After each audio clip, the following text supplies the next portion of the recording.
Welcome to the Slop Temple. We pray this video helps. In this video, I will explain how to make chicken with Italian dressing. First, select your chicken. Either boneless, skinless breasts or thighs work wonderfully. For every 1 pound of chicken, you'll want approximately 1/2 cup of Italian dressing. Place the chicken and dressing into a sealed bag, ensuring the chicken is fully coated.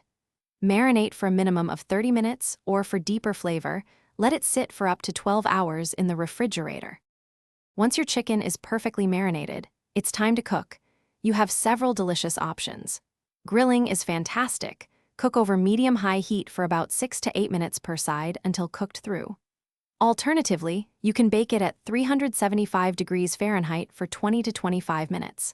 For a quick stovetop method, pan-sear the chicken in a skillet for 5 to 7 minutes per side, achieving a lovely golden brown crust.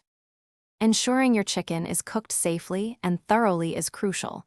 The most reliable way to check is with a meat thermometer. Insert it into the thickest part of the chicken.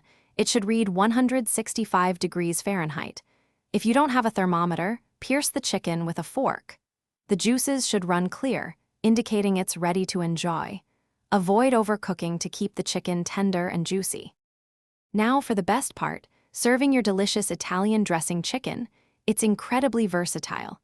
Try slicing it and serving it over a crisp green salad, perhaps with a little extra dressing. It also pairs wonderfully with roasted vegetables such as asparagus or broccoli.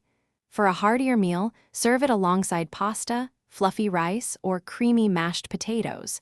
Enjoy your flavorful, easy-to-make chicken. Thanks for watching. Consider subscribing if we helped you.